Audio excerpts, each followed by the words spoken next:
Radio Retrofuture. Well, welcome, ladies and gentlemen. I am Bonsert, and today we have a new episode of Radio Retrofuture with a very special guest, Jamey Stegmaier. Am I saying that right? I say Stegmaier, but I know who you're talking about. Okay. Yes, of Stegmaier Games. Welcome, Jamey. Thank you for being on. I'm a big fan of Scythe, so I was really pleased to see you're willing to talk about it. But yeah, we're here to talk about you. So yeah, could you start off with telling a little bit about yourself, your career, who you are, what your hobbies are? Do you have pets? Whatever you like. I do have pets. Yeah, you might see them in the background here. Can you kind of see Walther by the window up there? Yeah, I see his tail moving. Yeah, he's up there, and Biddy's. I have two cats. Biddy's under the table, I think, back here. I don't know if you can see him. But yeah, I have two cats. I live in St. Louis, Missouri. I've run Stegmaier Games for about 5 years now. I'm 36 years old, and so I've had a couple different careers up until this point. And some of my non-gaming, I play a lot of board games. That's definitely my main hobby. But I also enjoy playing and watching sports, in particular soccer and football. And I love movies, and I love to read. All right. What about you? What are some of your non-gaming hobbies? My non-gaming hobbies, steampunk, video making, martial arts, although I don't do that as often as I used to. Let's see, what else do I do? Yeah, making stuff. I've been redecorating my house these last few days as well. Trying to make best use of all my spare time now I'm unemployed. And making a lot of videos. So I intend to do a video on Scythe somewhere in the future. So yeah, I'm kind of making a list of what games I want to do. It's for the people who are listening. It's my new show. I call it Steampunkish, which is basically going to be a collection of steampunk-related media. And I already done one board game, 011. Very hard game to do, but I liked it very much. Rise of Legends, an old RTS, but beautiful. Still plays very well, by the way. And what was the other one? Divinity Dragon Commander. Okay. Not one of my favorite games, but it does have a lot of interesting elements. And I'm thinking, maybe you know this title. I think it's very obscure now. Leviathans. I have heard that title. I don't know if it's the same one that you're referring to. Is it a book series, maybe? There is also a book series called Leviathans. Yeah. But okay. No, this is I don't have it with me right now. It's in my other room, but it's like a box this big. It's a game about airship combat. Okay. And it was a huge commercial failure, but it's a very good game. So. But yeah, maybe that's what happens when you sell a box of 120 euros and no information on what it actually is. So yeah, it's gonna be an interesting video to do because I'll be talking a lot about the box. So for you aspiring board game developers out there, make sure that when you sell a game, put on the box what it is. It helps with sales. It really does. I noticed this recently with the Seventh Continent, which I've been playing and really, really loving, and they've made a bold move with it, and they have absolutely no information on the box at all about what the game is.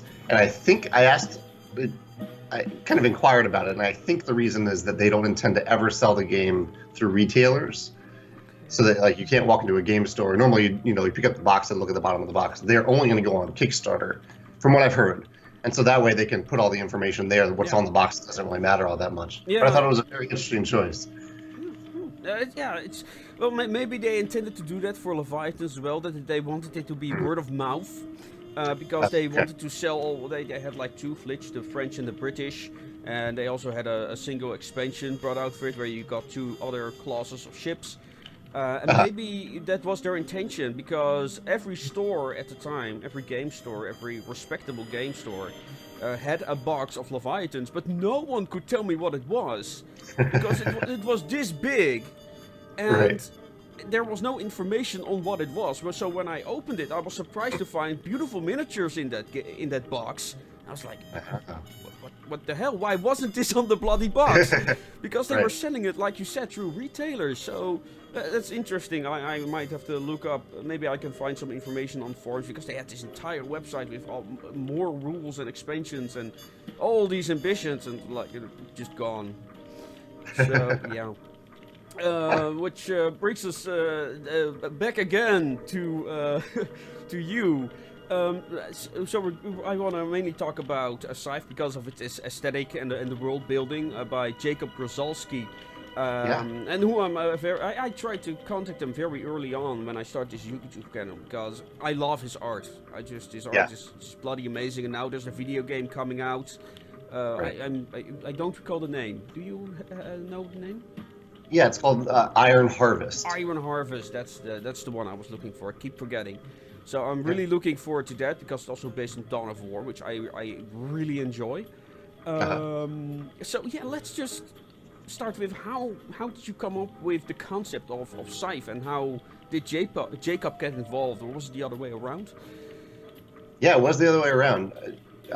Jacob had started to develop this 1920s alternate universe set in Eastern Europe, and he had about maybe a dozen illustrations set in that world.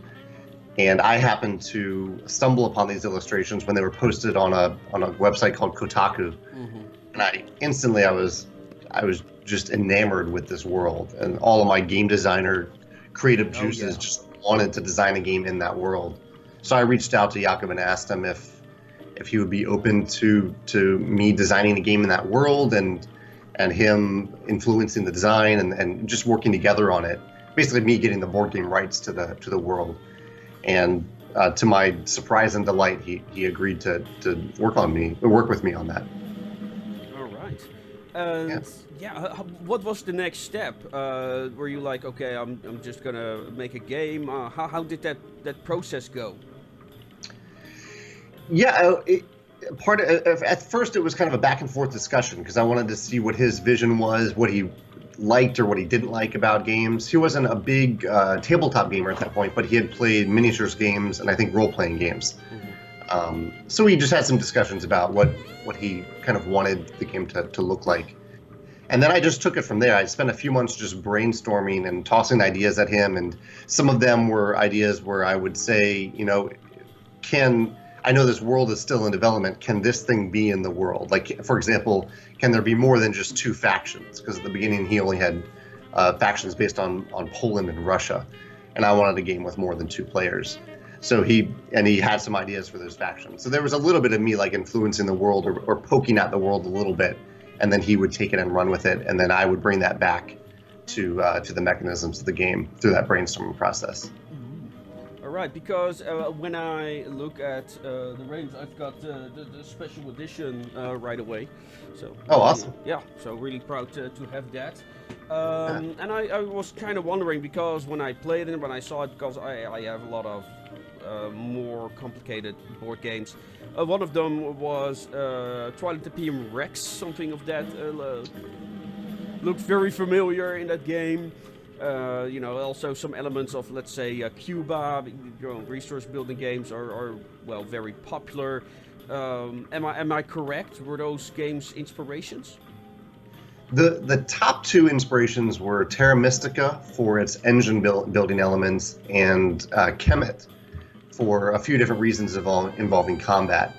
But Rex did have an influence, because Rex has those combat dials. Yeah. And Scythe has similar combat dials, although it was kind of a combination of Rex and Kemet. Have you played Kemet? No, this is the first time I actually heard of it.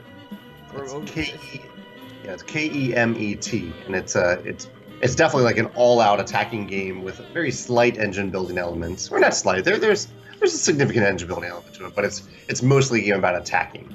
And it has a really nice deterministic combat system where you know exactly what input you're putting into combat, but you're trying to bluff out your opponent while you're doing so. Mm-hmm. All right, that's interesting. I'm also trying to, pick up information which I can use in my future review. So I'm really happy to have you on the show for that reason. Yeah.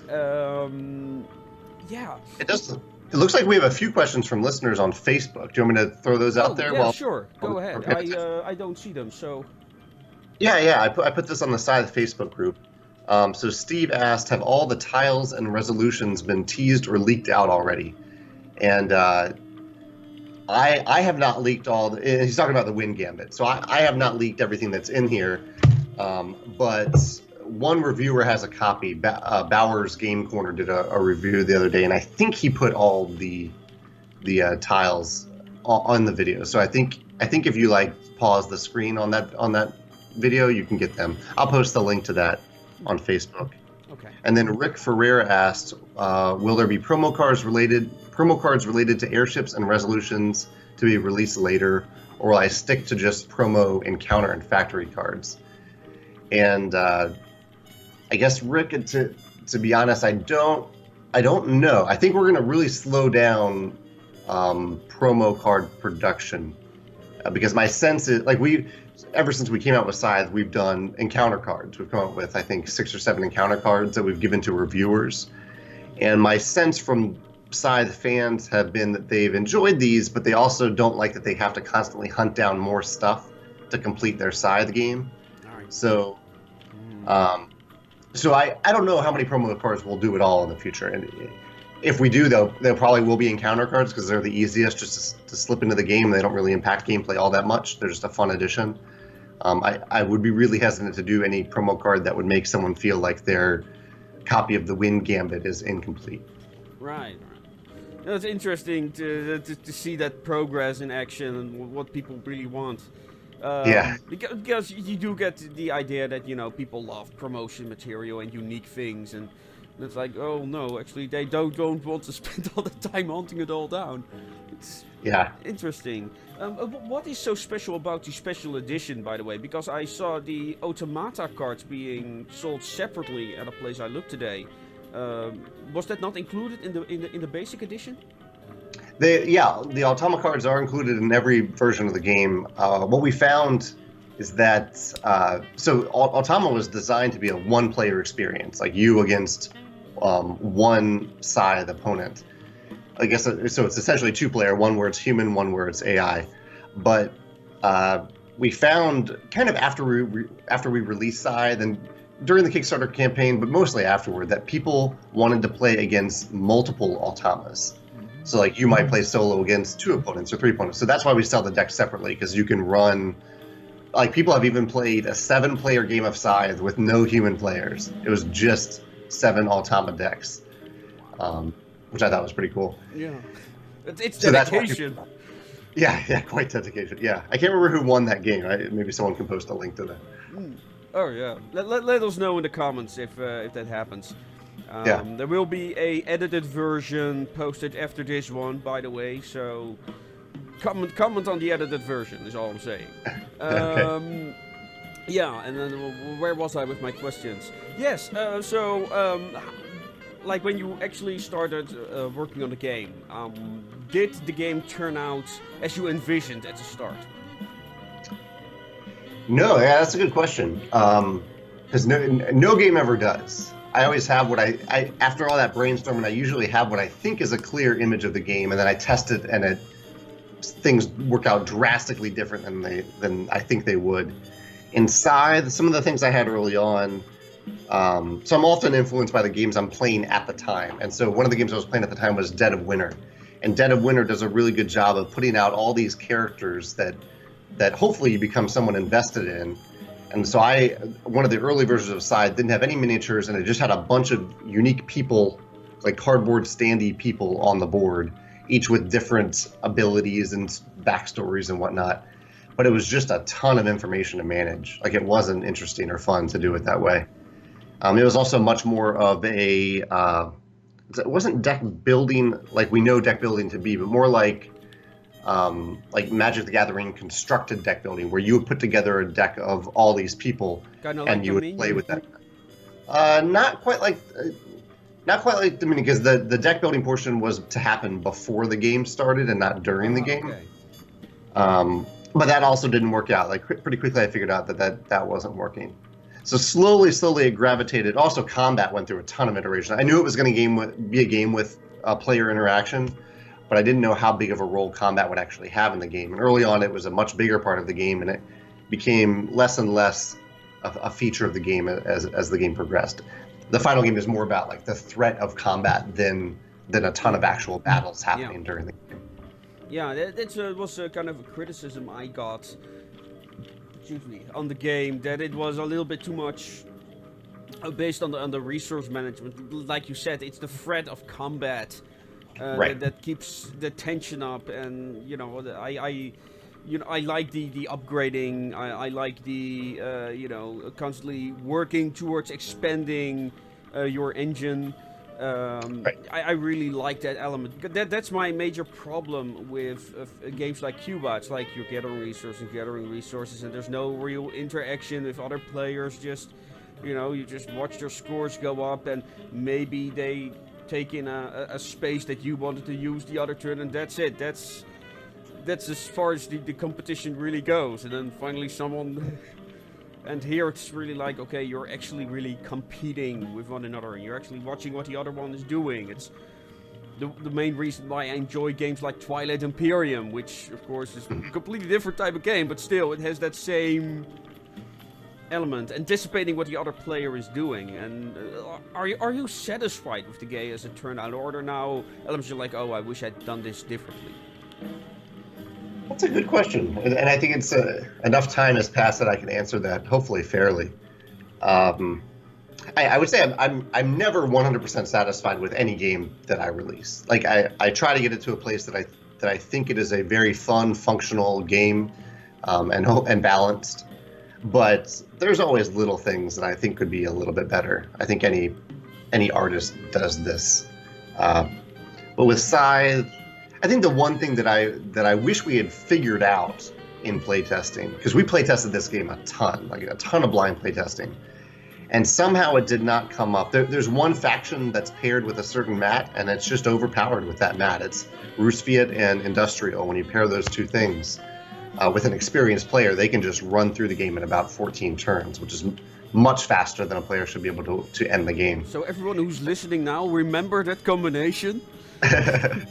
We ask people not to use it. Like, it's not it is an official variant. It's not a rule saying you can't do it, but if you are an experienced player, you should not play with that combo. A new player probably wouldn't figure it out. But it just, I as much as we play tested every mat and every faction and every combination, I'm surprised that all the blind playtesting did not reveal that combination in particular. So I wish we had caught that. All right. So, and that brings us to the next expansion, the Wind Gambit. Yes, the Wind Gambit. Yeah, I have my copy in front of me here. All right. So yeah, how did that come about? Because there is actually a story behind that. There is, yeah. So there's this Scythe Facebook group that has blossomed over the last year and a half, and a guy named Kai Stark in Germany posted on this Facebook group the rules and some playtest data that he had gotten from an expansion that he created that's based around airships. This was back in December of last year. And I was just really impressed. I was impressed with the idea. Like, he had this idea for a new unit, these airships that don't control territories, and they're very free to move around the board. And they can even carry stuff. They can carry workers or resources. I saw it in the pictures, yeah. Yeah. And I was really impressed by that idea, but I was also impressed that, unlike many of the ideas that are expressed about Scythe or any published game, Kai had actually gone through the effort of writing a rule book and actually playtesting it with friends, which showed a lot of initiative on his part. So I reached out to him and said, hey, I love this idea. I'd love to work with you on this and try to make this an expansion. And so we ended up, I brought in an idea that I had started to form of these resolution tiles, and he brought in the airships, and I ended up developing this expansion with Kai and publishing it. All right. Yeah. And there's only one person that has played it who wasn't a playtester, I understood. Other than, well, as of this past weekend, one reviewer has, but most everyone who's played it, other than a few friends of mine, have been playtesters. Okay, yeah. And how much does it impact the game? Will the game be totally different even to the veterans of the board game? Well, it will be a bit different. The first expansion, Invaders from Afar, just added 2 new factions and 2 new player mats, and that new factions are different, but it didn't add much else to the game other than the 2 new factions. This does add, I would say, a whole new level of interaction, because you have these airships that can move pretty far. Most of them can move far, and they move from turn 1. You can move out of your home area and go out around the board, and so it adds a new freedom to the game and a new level of interaction that wasn't there before. And the resolution tiles, they change the end game trigger. So, and a lot of them feel a little bit like scenarios. So every time you play with one of these resolution tiles, it's going to feel different. Or, as I say in the rulebook, players might find a resolution tile that just fits their group really well. And so if they like that more than the original end game trigger, they can play with that way from now on. So it'll still feel like Scythe. It's still definitely the same game. It's still an engine building game, but a new level of interaction and a little bit of a twist to the end game. All right. Oh, sounds interesting. When will it be released? There'll be some different dates happening. The U.S. and Canada date is December 5th, unless I can get it in a little bit earlier, but probably December 5th. There will be copies at Essen Spiel. Are you going to Essen this year? Maybe. It sounds tempting now. Because it is, you'll be in Germany, right? It'll be in Germany, yeah. It's close by to where I live, so... Okay, cool. Yeah. Yeah, so there'll be some copies in Germany, and then various copies will be released around the world at different times leading up to December 5th. So it might be in Europe a little bit earlier than the U.S. It's going to be in Australia and Asia definitely a little bit earlier than the U.S. And now I lost the question I wanted to ask. It's like you already said, it's really retro-futuristic. Are people calling it a steampunk game? Yeah, I've heard that. Either steampunk or dieselpunk, I've heard. Mm-hmm. Yeah, I think it falls under those categories. Mm-hmm. And is that something you enjoy, or does it benefit you, or? I probably don't have the same. It sounds like you're very passionate about that. I love the aesthetic and the world building of Scythe, but Jacob is so talented. He probably could have put a number of different themes in this world in his art, and he has. He's created a couple other different worlds too, and I love all those worlds. I like his art. Yeah, but I do like I think that there's kind of some steam coming out from the back of the ship. I love that aesthetic. Yeah, I think that's not on that subject actually.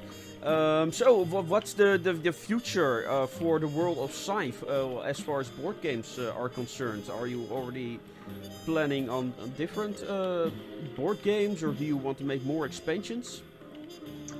Well, I guess the first thing that we also have on December 5th, and I brought this over because I have an early copy of this, is the Legendary Box, which is a giant box that it's just a box, which is a weird thing to make, but people were asking for it, a big box to hold all of their Scythe stuff. Okay. So this is the next thing. It's just a big empty box that can hold everything Scythe related.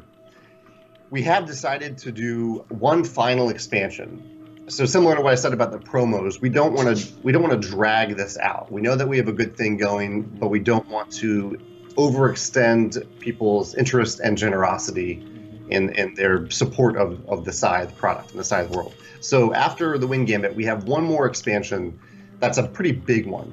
And we haven't talked much about it. We're not going to really go into details about it until after the Wind Gambit comes out. But it's going to be about twice the size and literally twice the box size of the Wind Gambit and Invaders from Afar. And I'm really excited about it. It's in blind playtesting right now, the earliest stages of blind playtesting. Okay, could you lift a little bit of the veil on what it's going to be like? Let's see, what can I say? Because I've really avoided saying much at all about it so far. I can imagine, this is the first time I heard about it, so... now I want a scoop! I will say, okay, so one thing that people have asked for, I can hint at this, one people have asked for is a lot more information about the world and the story of Scythe, and this expansion will answer all of their questions. Awesome. Is that enough to say? Yeah, that's very satisfying. Okay. Yeah, actually, I hope to have Jacob on at some point to talk more about this world, because I'm really interested in where he gets his ideas from. And but yeah, how about is Scythe? How is Scythe doing as a game? Is it really popular, or is it a mid-tier? Or how is it going around on the game market right now? Well, I can say how many copies we've sold. I don't know exactly how it relates to other games. I know there are games like Ticket to Ride that sell millions of copies. Oh man, Scythe is not at that level. I do know that Scythe was, I think it was the best-selling game of all games. I think in the U.S. I don't think it was worldwide. I think it was in the U.S. in the second quarter of this year. So it is selling very well. So that's even better. Like, it sold more copies than Ticket to Ride in the second quarter of this year. Wow, impressive. Yeah, in total, I think it's in 12 languages. We have 100,000 copies in circulation, and there's another, I think, 30 or 40,000 copies on the way for the Christmas season, the holiday season. So it's as very small, like as a very small independent publisher. Like, this is my home and my office. You can see in the background here. It's just me. This is I think by all means, a very successful game. And most important to me is that people are still having fun playing it, and they want to talk about it, and they want to learn more and delve deeper into that world. And if people are having fun with over the tabletop with their friends and family, that's all I care about. So what do you think is the reason for that success? Is it the art by Jacob, or is it the gameplay itself? What are people the most enthusiastic about? My sense is that Jacob's art is definitely like the big draw into the world, and people stick around if they like the gameplay or not. So there are certainly people who don't like the game because they don't like the gameplay, but I think they still appreciate the art and still enjoy the art. It's a wonderful collector's item, no doubt about it. Yeah. It looks like we have another question on Facebook here from Zachary Waxman. He says, what does wind have to do with it if the crafts are steam or diesel powered?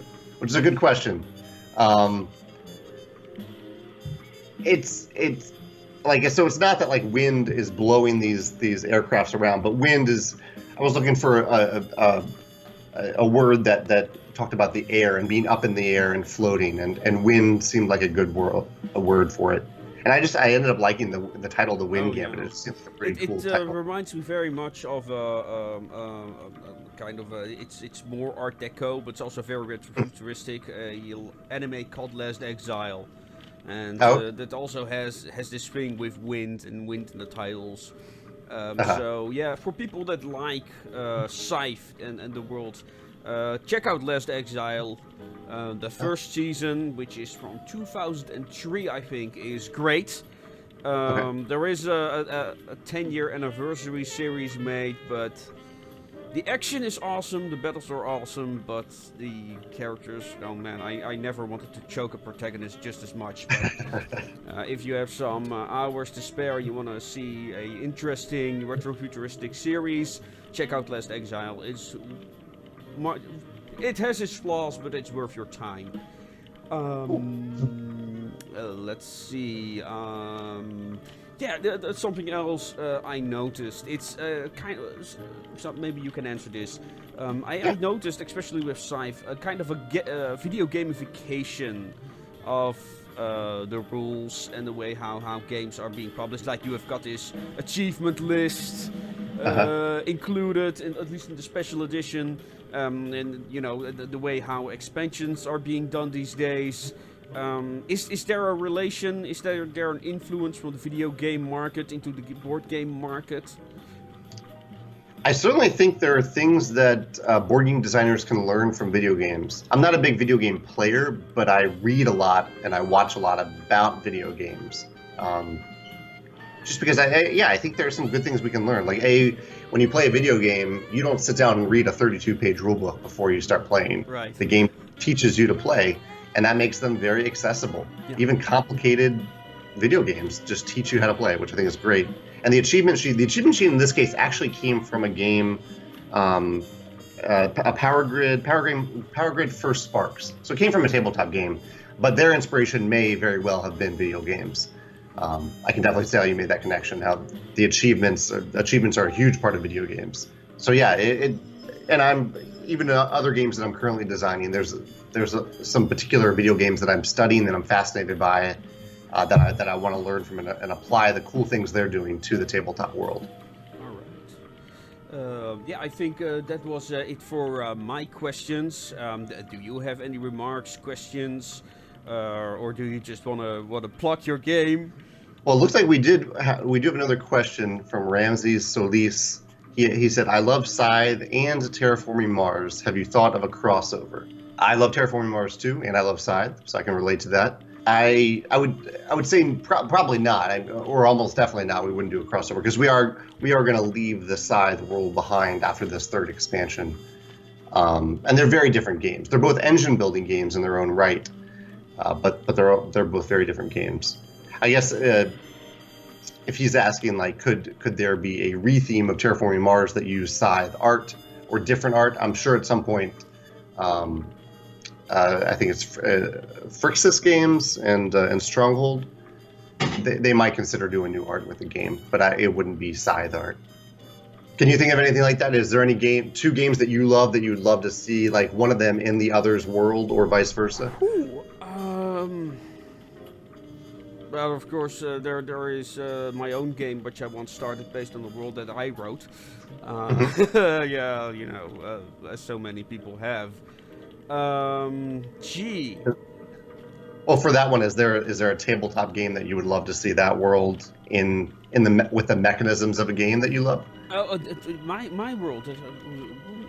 That's a difficult one because I was working on a kind of a simplified strategy game, kind of like not like Dystopian Wars, but the Dystopian Wars is just a game I'd like to make more time for.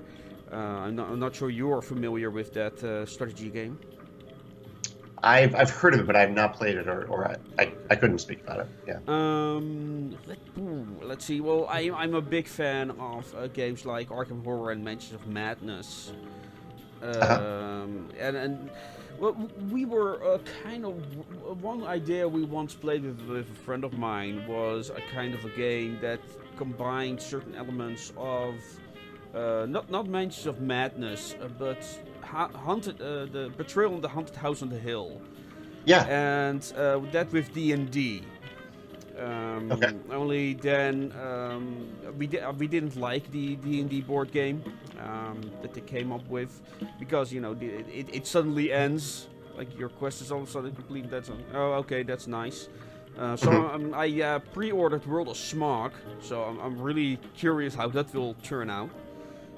Because me and my friends already also bought a lot of expansion to that, so yeah, really curious what that box will be like when it comes in. Kind of a mystery game with some random events, but also necessary amount of action. That's one thing with Mansions of Madness. Last time we played, I mentioned there was no combat at all until the very end. It was like, okay.